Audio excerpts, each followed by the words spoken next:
Hi students, இன்னைக்கு day 8 of DNA daily newspaper analysis. நம்ம already சொல்லியிருக்கோம் based upon உங்களுடைய support and views and comment பொறுத்து தான் நம்ம இதை வந்து டெய்லியும் நம்ம யூடியூப்ல கொண்டு போவோம். இல்லாட்டி நம்ம கோர்சஸ்ல அதை ஆட் பண்ணிடுவோம்னு. ஸோ பாஸ்ட் ஒரு 4 வீடியோஸ் நம்ம பார்க்கும்போது கமெண்டா இருக்கட்டும், வியூஸா இருக்கட்டும், இந்த சீரியஸ்க்கு கொஞ்சம் கம்மியா தான் போகுது. ஸோ உங்களுடைய பேஸ்ட் அப்பான் இன்ட்ரெஸ்ட்டை பொறுத்து தான் நம்ம நெக்ஸ்ட் இதை யூடியூப்ல கொண்டு போவோம். உங்க ஃப்ரெண்ட்ஸுக்கு இதை ஷேர் பண்ணுங்க, நிறைய பேர் இதை யூஸ் பண்ணிக்குவாங்க. ஓகே, இன்னைக்கு அதே மாதிரி தான் 10 வெக்காப்ஸ், அதுக்கப்புறம் one word substitution, phrasal verb, idioms and phrase and spot error நம்ம பார்க்க போறோம். ஓகே, ஃபர்ஸ்ட் வேர்ட் என்ன? இது எப்படி நம்ம ப்ரொனவுன்ஸ் பண்றது? ஃபனாட்டிக்கல். ஃபனாட்டிக்கல். ஃபனாட்டிக்கல்னா என்னன்னா மதவெறி. அதாவது ஒரு மதத்துல வந்து எல்லா மதத்துலயும் அந்த மதவெறின்றவங்க இருப்பாங்க. குறிப்பிட்ட ஒரு மதத்தை மட்டும் நம்ம சொல்ல முடியாது. ஸோ அதை வந்து நம்ம என்ன சொல்லலாம்னா மதவெறி பிடிச்சவங்கள ஃபனாட்டிக்கலி நம்ம சொல்லலாம். ஓகேவா? filled with the excessive and single-minded or unreasonable enthusiasm or zeal for the cause or belief or idea. இது வந்து மத ரீதியா மட்டும் கிடையாது. ஒரு விஷயத்துக்கு வந்து எக்ஸசிவா சிங்கிள் மைண்டடா நம்ம வந்து தமிழ்ல சொல்லணும்னா எதுக்கு எடுத்தாலும் வந்து சப்போர்ட் பண்றது, அது ஒரு விஷயமாவே இருக்காது. ஒரு பர்சனுக்கு கூட நம்ம பார்ஷியலா பாக்குறது, அதுல வந்து நம்ம ரொம்ப எக்ஸசிவா போறதுதான் வந்து நம்ம மதவெறி இதுல சொல்றது. மதவெறி வேற நிறைய வெறிகள் தான் இருக்கு. ஸோ அது நம்ம டீப்பா போகலன்னா, ஃபெனாட்டிக்கல்லாம் என்னன்னா ஒரு விஷயத்துல வந்து ரொம்ப அக்ரெசிவா இருக்கிறது, அது வந்து தீங்கான விஷயத்துக்கா இருக்கிறது. ஓகேவா? அடுத்து இது எப்படி நம்ம ப்ரொனவுன்ஸ் பண்றது? ஆக்னி. ஆக்னி. ஆக்னினா என்னன்னா பெருவேதனை, கடும் துன்பம் கூட நம்ம சொல்லலாம். Extreme or prolonged physical suffering or intense emotional pain. மன ரீதியாகவும் மனசு ரீதியாகவும் நிறைய கஷ்டங்கள் இருக்குல்ல, அதை வந்து நம்ம ஆக்னி நம்ம சொல்லலாம். ஆக்னினா என்ன? ஆக்னினா வந்து பிம்பிள். ஆக்னினா பிம்பிள், ஆக்னினா மனக்கசப்பு, இப்படி நம்ம சொல்லலாம். ஓகே, அடுத்து இது எப்படி நம்ம ப்ரொனவுன்ஸ் பண்றதுன்னா கான்சோனன்ஸ். கான்சோனன்ஸ். கான்சோனன்ஸ்னா என்னன்னா இணக்கம். இப்போ இந்த பையன் வந்து இந்த சைக்கிளை இணக்கமா பிடிச்சிருக்கான். Consonance with the cycle. ஒரு உடன்பாடு, ஒரு விஷயம் உங்களுக்கு இப்போ புக் உங்களுக்கு பிடிக்குன்னா he is concerned with book. புக்கை வந்து அவன் இணக்கமா இருக்கான், புக்கோட அவன் உடன்படுறான் அப்படின்னு நம்ம சொல்லலாம். ஹார்மோனி, அதுக்கப்புறம் காம்பாக்டபிலிட்டி, அக்ரிமெண்ட், ஒரு ஒற்றுமை. கான்சோனன்ஸ்னா ஒரு ஒற்றுமை நம்ம சொல்றது. ஓகேவா? அதுக்கப்புறம் இந்த மீம் எல்லாருக்குமே தெரியும். என்ன சொல்லுவாரு? ஒரு 50 வயசு வரைக்கும் எப்படி இருப்பீங்க? கஷ்டப்படுவீங்க. அதுக்கப்புறம் போக போக பழகிரும். சிம்பிளா இந்த வேர்டுக்கும் அதுதான் மீனிங். இன்யூர். இன்யூர்னா என்னன்னா ஒரு விஷயம் வந்து நம்ம வந்து சகிச்சு போறது, பழகி போயிடும் சொல்ல போனா. இதுக்கு வந்து இதுக்கப்புறம் மாற போறதும் கிடையாது, சரி நம்ம அடாப்ட் பண்ணிக்கலாம், நம்ம பழகிக்கலாம் அப்படின்னு நம்ம சொல்றது. To custom or habituate someone to accept something undesirable or difficult over time.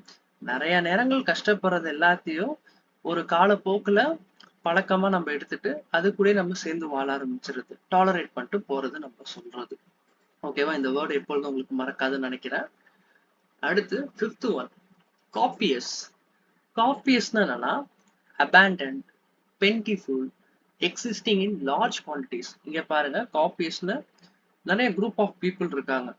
So அப்போ காப்பியஸ்னா என்னன்னா ஒரு குரூப் ஆஃப் பீப்புள், ஒரு நிறைய, எப்பொழுதுமே ஒரு அபேண்டன்டா, ஓவர்ஃப்ளோவிங்கா. ஃபார் எக்ஸாம்பிள் பம்ப் வாட்டரு, தண்ணி வந்து ஓவர்ஃப்ளோ ஆகுதுல, அது சொல்லலாம். கடல் சொல்லலாம், அந்த தண்ணியை பார்த்துட்டு ஓவர்ஃப்ளோவா இருக்கு, அபேண்டன்ட் ஆஃப் வாட்டர், இப்படிலாம் நம்ம சொல்றோம்ல, இதை வந்து நம்ம காப்பியஸ்ன்னு சொல்லலாம். காப்பியஸ்னா என்னன்னா ஏராளமா இருக்கிறது. ஓகே, அதுக்கப்புறம் இது எப்படி நம்ம ப்ரொனவுன்ஸ் பண்றதுன்னா எக்ஸ்டெர்பெட். எக்ஸ்பெரிட்டேட்டர். ஓகேவா? எக்ஸ்டெர்பெட்டட். எக்ஸ்ட்.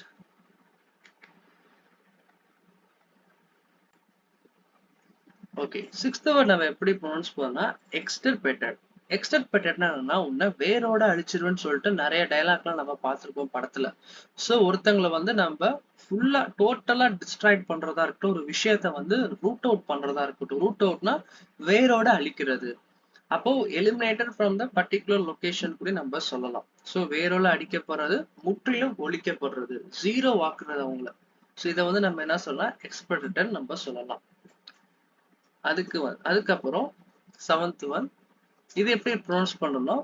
சால்வனெலி. எப்படி சொல்றது? சால்வனெலி. சால்வன்ல இந்த ஆள் பார்க்க எப்படி இருக்காரு? கொஞ்சம் பார்க்க டெரரா இருக்காரு, கொஞ்சம் டீசெண்டா ட்ரெஸ் போடாம இருக்காரு, கொஞ்சம் பார்க்க பயமா இருக்காரு. ஸோ இதுக்கு நம்ம என்ன அர்த்தம் சொல்லலாம்னா அன்டைடி, மிஸி, ஸ்க்ரஃபி, கேர்லெஸ், இன்பர்சனல் அப்பியரன்ஸ் கூட நம்ம சொல்லலாம். அழுக்கான, ஒழுங்கற்ற, சோம்பேறித்தனமா இந்த மாதிரி நம்ம சொல்லலாம்.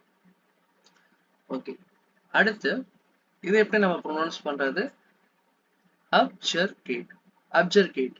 அப்ஜர்கேட்னா இந்த பொண்ணை வந்து ஸ்கூலுக்கு போக மாட்டேன்னு சொல்லியிருக்கோம். இவங்க அம்மா வந்து நல்லா மிரட்டி, நல்லா திட்டி, ஒழுங்கா ஸ்கூலுக்கு போன்னு சொல்லி அறிவுறுத்துறது. திட்டி அறிவுறுத்துறது பேர் தான் வந்து நம்ம அப்ஜர்கேட் நம்ம சொல்லுவோம். To scold, rebuke, express strong disapproval towards someone severely. நிறைய டைம் நம்ம சின்ன வயசா இருக்கும்போது அடம் பிடிக்கும் போது நம்ம அப்பா அம்மா நம்மள அப்ஜர்கேட் பண்ணி தான் ஸ்கூலுக்கு அனுப்பிச்சிருப்பாங்க. ஸோ அதுக்கு இந்த எக்ஸாம்பிள் உங்களுக்கு மறக்காது. அதுக்கப்புறம் 9th ஒன். 9th ஒன்னுக்கு நம்ம லாஸ்ட் கிளாஸ்ல ஒண்ணு பார்த்திருப்போம். கியூபிலிங்னு ஒண்ணு பார்த்தோம். இதோட மீனிங் வந்து நீங்க கமெண்ட்ல சொல்லுங்க. ஏன்னா நம்ம லாஸ்ட் கிளாஸ்ல அது பார்த்தோம். கியூபிலிங்னா என்னன்னு. அதே மாதிரி இந்த இடத்துல பாருங்க, கியூரிட்டி. கியூரிட்டினா இது எப்படி ப்ரொனவுன்ஸ் பண்றதுன்னு பார்த்துக்கோங்க. கியூரிட்டி. கியூரிட்டி. கியூரிட்டினா என்னன்னா ஒரு உண்மைய தன்மையை நம்ம அப்பதான் தெரியுறது. இப்போ இந்த எக்ஸாம்பிள் என்னன்னா, நாய்கள் இருக்குல்ல, பெட் டாக்ஸ். டாக்ஸ் வந்து எப்பொழுதுமே அவங்க இருக்க ஓனர் கூட எப்பொழுதுமே உண்மையா இருக்கும், லாயலா இருக்கும் நம்ம சொல்லுவோம். ஸோ ஈவன் ஹியூமன் கூட நம்மள பெட்ரைட் பண்ணாலும் டாக்ஸ் வந்து பெட்ரைட் பண்ணான்னு சொல்லுவாங்க. ஸோ அப்படி இருக்கிறதுக்கு தான் இந்த கியூடிட்டின்ற வார்த்தை வந்து ஃபார்ம் ஆச்சு. அதுக்கு ஒரு மீனிங்கை தான் கொண்டு வந்தாங்க. The essential nature or to substance that makes a thing what it is. ஒரு உண்மையான தருணத்தை உணர வைக்கிறது பேர் தான் கியூடிட்டி நம்ம சொல்றது. அண்ட் கடைசியா பாக்குறது சர்க்கம்ஸ்பெக்ட். இது எப்படி புரிஞ்சுக்கிறது? சர்க்கம்ஸ்பெக்ட் நம்ம சொல்லலாம். ஸ்பெக்ட்னா பாக்குறது, சர்க்கம்னா சுத்தி இருக்கிறது. அப்போ சுத்தி இருக்க சூழ்நிலையை நம்ம கவனிக்கிறது நம்ம சொல்லலாம்.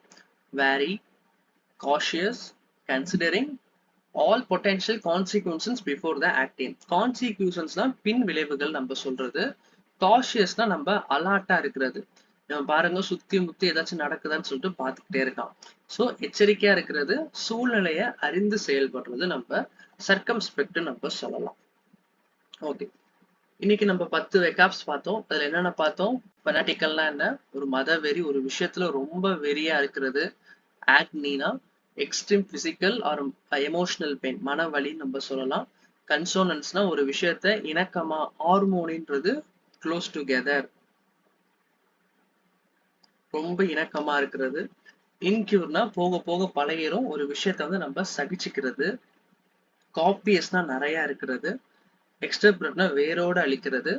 சோல்வனேலாம் வந்து மெஸ்ஸியா பார்க்க வந்து ஒரு ஒழுங்கற்ற ஆளா இருக்கிறது. அப்ஜர்கேட்னா வந்து கடுமையா திட்டி ஒரு விஷயத்த நம்ம செய்ய வைக்கிறதுன்னு சொல்லலாம். இல்லாட்டி கடுமையா திட்டுறது நம்ம சொல்லலாம். கியூடிட்டினா என்ன? கியூடிட்டினா வந்து எசென்ஷியல் குவாலிட்டி ஆஃப் சம்திங், அதாவது நம்ம நேச்சருடைய உண்மையான தன்மையை நம்ம வெளியே தெரிஞ்சுக்கிறது. சர்க்கம்ஸ்பெக்ட்ன்றது நம்ம சுத்தி இருக்கிறது. ஓகே, இன்னைக்கு நான் அந்த ஹோம்ஒர்க் என்ன கொடுத்துருந்தேன்? கியூபிலிங் உடைய சினானிம் என்னன்னு கேட்டிருந்தேன்.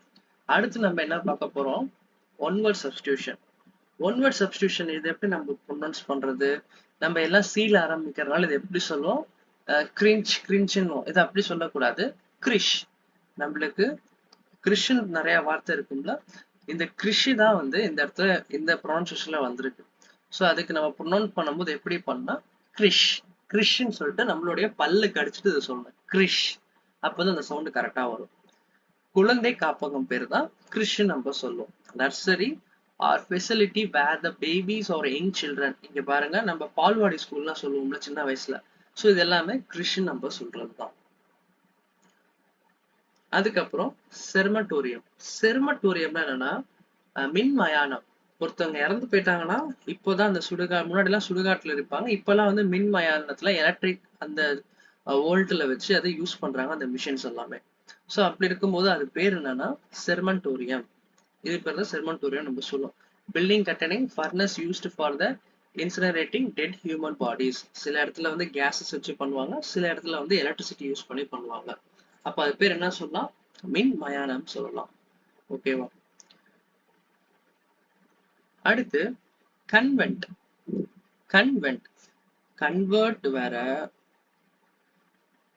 கவனன்ட் வேற, கன்வென்ட் வேற. ஓகேவா?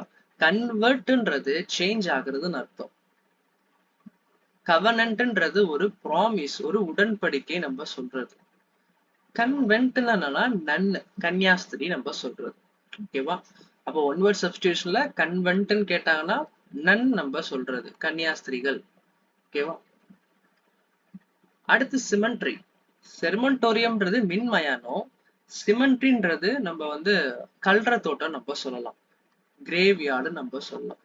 ஓகேவா? கிரேவ்யார்டு, கிரேவ்யார்டு நம்ம சொல்லுவோம் கல்ற தோட்டத்துக்கு. பரியல் கிரவுண்டு இது எல்லாமே இருக்கிறது. ஓகேவா? இது வந்து சிமெண்டரி நம்ம சொல்றது. அதுக்கப்புறம் phrasal verb, brew up. Brew அப்னா என்னன்னா ஒரு விஷயம் வந்து ஸ்டார்ட் ஆறது, கிளம்புறது. To begin, to form, develop or gather momentum நம்ம சொல்றது. அதே மாதிரி பிரேவேஜஸ் இருக்குல்ல, அதை கூட நம்ம குடிக்கும் போது, காஃபி டீ இதெல்லாம் நம்ம குடிக்கும் போது ப்ரூ அப் த டீ அப்படி கூட சொல்லுவாங்க. ஸோ அதனாலதான் இங்க வந்து நான் டீ இங்க கொடுத்துருக்கேன். ஸோ இப்போ ப்ரூ அப்னா வந்து ஒரு விஷயம் ஸ்டார்ட் ஆர் டெவலப்பிங் நம்ம சொல்லலாம். To make a hot beverage such as the tea coffee by steeping or boiling, இதை கூட நம்ம சொல்லலாம். ஓகே, அடுத்த வேர்ட் என்ன பார்க்க போறோம்? அடுத்த வேர்ட் பிரேக் த்ரூ. பிரேக் த்ரூனா என்னன்னா ஒரு நல்ல விஷயம். இப்போ வந்து செவுத்த உடைச்சிட்டு நம்ம சொல்லுவோம்ல, கூரையை பிச்சுட்டு ஆண்டவன் காசு தரான்னு நம்ம சொல்லுவோம்ல, அந்த மாதிரி டைலாக்லாம் அதுதான். கூரையை பிச்சுட்டு வர்றதுன்னா பிரேக் த்ரூன்னு அர்த்தம். அப்போ இந்த இடத்துல செங்கலை உடைச்சு உள்ள இருந்து நம்ம ஒரு பொக்கிஷத்தையோ ஒரு நல்ல விஷயத்த நம்ம எடுத்துக்க போறோம் அப்படின்னு, அதுதான் நம்ம பிரேக் த்ரூன்னு சொல்லுவோம். தடையை மீறி முன்னேறுதல், சாதனை படைத்தல், இப்படி நம்ம சொல்லலாம். ஓகேவா? பிரேக் த்ரூனா என்ன நம்மளுக்கு புரிஞ்சிடுச்சா? அடுத்து பிரேக்கப். பிரேக்கப்னா என்ன? மனசு கஷ்டமா, ரெண்டு பேர் லவ் பண்ணிட்டு இருந்தாங்க, ரெண்டு பேர் மேரேஜ்ல இருக்காங்க, ரெண்டு பேர் வந்து டிவோர்ஸ் பண்ணிட்டாங்கன்னா அது பேர் தான் பிரேக்கப். ஒரு நல்ல ரிலேஷன்ஷிப் ஒருத்தவங்க வந்து அவங்களுடைய கல்யாணமோ இல்லை லவ் சீசன்லயே இருந்து நடுவுல பிரிஞ்சுட்டாங்கன்னா, டிவோர்ஸ் ஆயிட்டாங்கன்னா அது பேர் தான் பிரேக்கப், பிரிந்து போகுதல். இது எல்லாருக்குமே தெரிஞ்ச விஷயம் தான். ஓகே, இதோடைய வேற ஆல்டர்னேட்டிவ் மீனிங் நம்ம பார்த்தோம்னா to disrupted or disperse a crowd or meeting. ஒரு மீட்டிங்கை வந்து நம்ம ஸ்டாப் பண்றதோ அப்ப கூட நம்ம இந்த பிரேக்கப் நம்ம இந்த வார்த்தையை சொல்லலாம். ஓகே, அடுத்து பிரேக் வித். பிரேக் வித்னா என்ன? பிரேக் வித்னா ஒரு விஷயத்த நம்ம ஃபாலோ பண்ணாம இருக்கிறது, ட்ரெடிஷனை பிரேக் பண்றது. நம்ம சொல்லுவோம், நம்ம சில வீட்டுல நம்ம விஷயங்கள்லாம் ஏதாச்சும் பண்ணும்போது நம்மளுடைய ட்ரெடிஷன் இதுதான், இதை ஏன் நீ பண்ணாம இருக்க? உதாரணத்துக்கு பொங்கலுக்கு வேட்டி சட்டை சில பேர் கட்ட மாட்டாங்கன்னு சொல்லுவாங்க. எங்களுடைய ட்ரெடிஷனை நீ மாத்துற. ஸோ பிரேக் வித், இதை நம்ம சொல்றது. பாரம்பரியம் அல்லது பழக்கத்தை கைவிடுதல், ட்ரெடிஷனை நம்ம பிரேக் பண்றது பேர் தான் பிரேக் வித்னு அர்த்தம். அதுக்கப்புறம் on the vine. On the வைனா என்ன? ஆன் த வைன்னா ஒரு ஃப்ரூட்ல ஒரு ஒரு செடி இருக்குல்ல, இந்த செடியில வந்து நிறைய பழம் இருக்கு, இது நல்லா பழுத்த பழமா இருக்குல்ல, அதை வந்து நம்ம கண்டுக்கவே மாட்டோம். இக்னோர் பிரேயர் டு த ஃப்ரூட்டேஷன், கவனிக்கப்படாமல் பாதிலேயே அழிந்து போகுதல். ஒரு விஷயத்த நம்ம தோட்ட செடி வச்சிருக்கோம்னா அதை நம்ம கவனிக்கணும். எந்த காய் வந்து பழுத்திருக்கு, எது வந்து பழுக்க போகுது, எது வந்து பூ விட்டுருக்கு, அதெல்லாம் நம்ம பார்க்கணும்.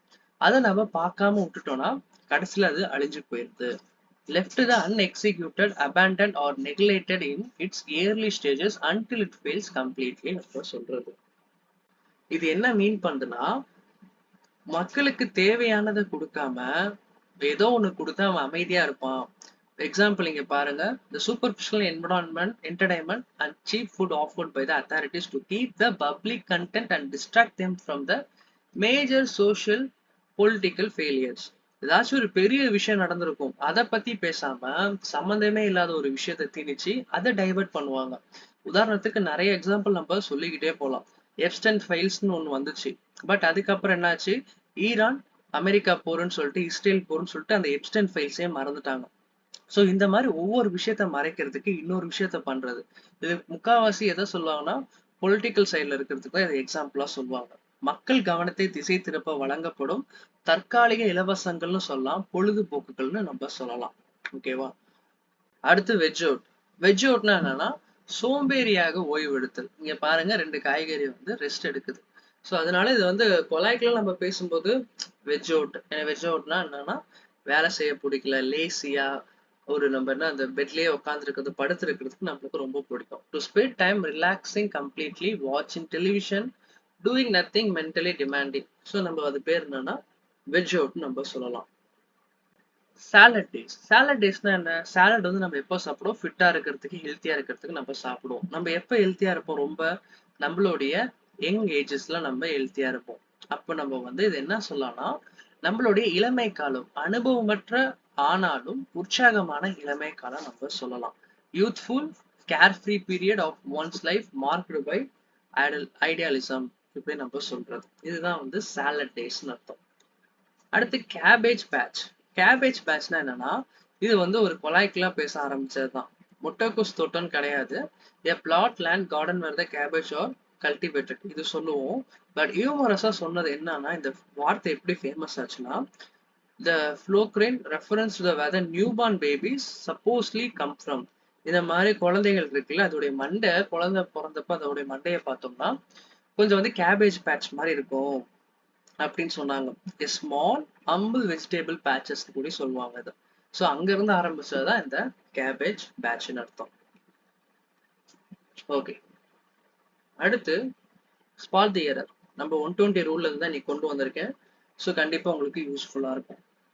Neither the managing director nor the board members was present at emergency general meeting.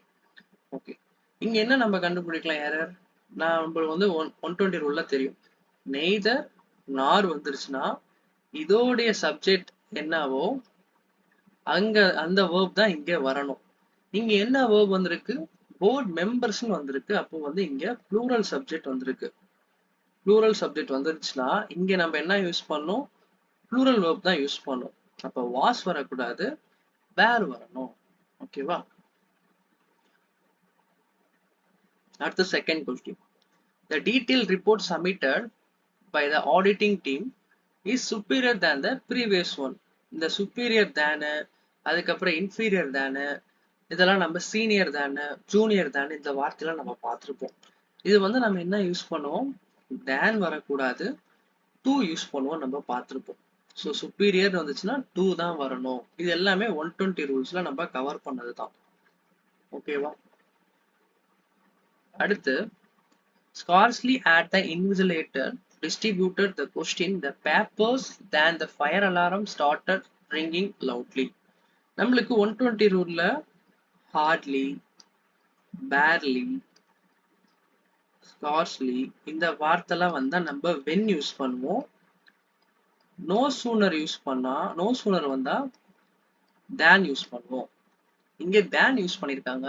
இங்க வந்து நம்ம scarcely நம்ம சொல்லியிருக்கோம். அப்போ than வரக்கூடாது, when வரணும். ஓகேவா? இது எல்லாமே 120 ரூல். 120 ரூல் நீங்க ஸ்ட்ராங்கா இருந்தீங்கன்னா இந்த கொஸ்டின்ஸ்லாம் ரீட் பண்ணும்போது நீங்க தப்ப ஃபைண்ட் அவுட் பண்ணிடுவீங்க. அடுத்து fourth question. Having finished his breakfast, the school bus arrived to pick up the children. Okay, இந்த சென்டென்ஸ் வந்து நம்ம என்ன சொல்லிருக்கோம்? having finished ஸ்டார்ட் ஆகக்கூடாது. ரெண்டு மெத்தட் இருக்கு. after he had finished breakfast, the school bus is arrived நம்ம அப்படி சொல்லலாம். இல்லாட்டி he boarded to school bus arrived after he finished his breakfast. ஓகேவா? ஸோ இந்த மாதிரி சொல்றதுதான். having finished his breakfast, the school bus arrived to pick up the children. இது வந்து மீனிங்கே இல்லாத sentence. after he had finished the breakfast, அவன் சாப்பிட்டதுக்கு அப்புறம் முடிச்சதுக்கு அப்புறம் தான் ஸ்கூல் பஸ் வந்து அவனை கூட்டிட்டு போச்சு நம்ம சொல்றதும் வேற. அதே மாதிரி அவன் பஸ்ல ஏறிட்டான் எப்போனா அவன் சாப்பிட்டதுக்கு அப்புறம். இந்த ரெண்டு சென்டென்ஸுமே சொல்லலாம். ஸோ எரர் பேஸ் படி நம்மளுக்கு வந்து இதையும் நீங்க மார்க் பண்ணலாம். எப்போ நம்மளுக்கு எரர் வருதோ ஃபர்ஸ்ட் பார்ட்ல நீங்க எரர் கண்டுபிடிச்சிட்டீங்கன்னா அதை சொல்லிடுங்க. சப்போஸ் செகண்ட் பார்ட்ல எரர் இருக்குன்னா செகண்ட் பார்ட்டை நீங்க மென்ஷன் பண்ணக்கூடாது. ஏன்னா நம்ம ஒரு ஆப்ஷன் தான் தொடர்றதுனால ஃபர்ஸ்ட் பார்ட்டை மென்ஷன் பண்ணிடுங்க. ஓகேவா? ஸோ இந்த மாதிரி ரெண்டு கண்டிஷன்லயே கொடுப்பாங்க. இதெல்லாம் கொஞ்சம் ட்ரிக்கியா இருக்கும். ஸோ அதனால நீங்க நல்லா ரீட் பண்ணி இது பண்ணுங்க. Each of the candidates who have applied for the position are required to submit their documents. Okay, நம்மளுக்கு தெரியும் each versus every சொல்லிட்டு 120 ரூல்ல. ஈச் ஆஃப்னா என்ன? ஈச் ஆஃப் நீங்க வந்துருந்துச்சுன்னா நம்மளுக்கு சிங்குலர் வேர்ப் தான் வரணும். ஓகேவா? சிங்குலர் வேர்ப் தான் வரணும். சிங்குலர் வேர்ப் இங்க வந்திருக்கா? இங்க பாருங்க, கேண்டிடேட்ஸ் வந்து ப்ளூரல் சப்ஜெக்ட். who applied, whoனா யாரு? இந்த கேண்டிடேட்டை மென்ஷன் பண்றாங்க. have applied for the position are required to the summit. இந்த இடத்துல ப்ளூரல் வேர்ப் கொடுத்துருக்காங்க. அப்போ இங்க ப்ளூரல் வேர்ப் வரக்கூடாது, is required தான் வரணும். ஓகேவா? அப்போ இன்னைக்கு நம்ம 5 ஸ்பாட் எரர் புதுசா பார்த்துருக்கோம் ரூல்ஸ் பேஸ் பண்ணி. அதே மாதிரி சினானிம்ஸ்ல உங்களை நான் என்ன கமெண்ட் பண்ண சொல்லியிருந்தேன்? கியூபிலிங். கியூபிலிங்னா என்னன்னு சொல்லிட்டு நம்ம முந்தா நேற்று கிளாஸ்ல நம்ம பார்த்தோம். இதோடைய ஆன்சரை நீங்க கமெண்ட் பண்ணுங்க. அதே மாதிரி உங்க ஃப்ரெண்ட்ஸுக்கு இதை ஷேர் பண்ணுங்க. பேஸ்ட் அப்பான் உங்களுடைய வியூஸ் அண்ட் இன்ட்ரெஸ்ட்டை பொறுத்து நம்ம இது யூடியூப்ல கொண்டு போவோம். இல்லாட்டி ரெகுலரா நம்ம கோர்சஸ்ல இதை ஆட் பண்ணிடுவோம். ஸோ கண்டிப்பா உங்க ஃப்ரெண்ட்ஸுக்கு இதை அனுப்புங்க, அவங்களுக்கு யூஸ்ஃபுல்லா இருக்கட்டும். நீங்களும் இதை யூஸ் பண்ணிக்கோங்க. தேங்க்யூ.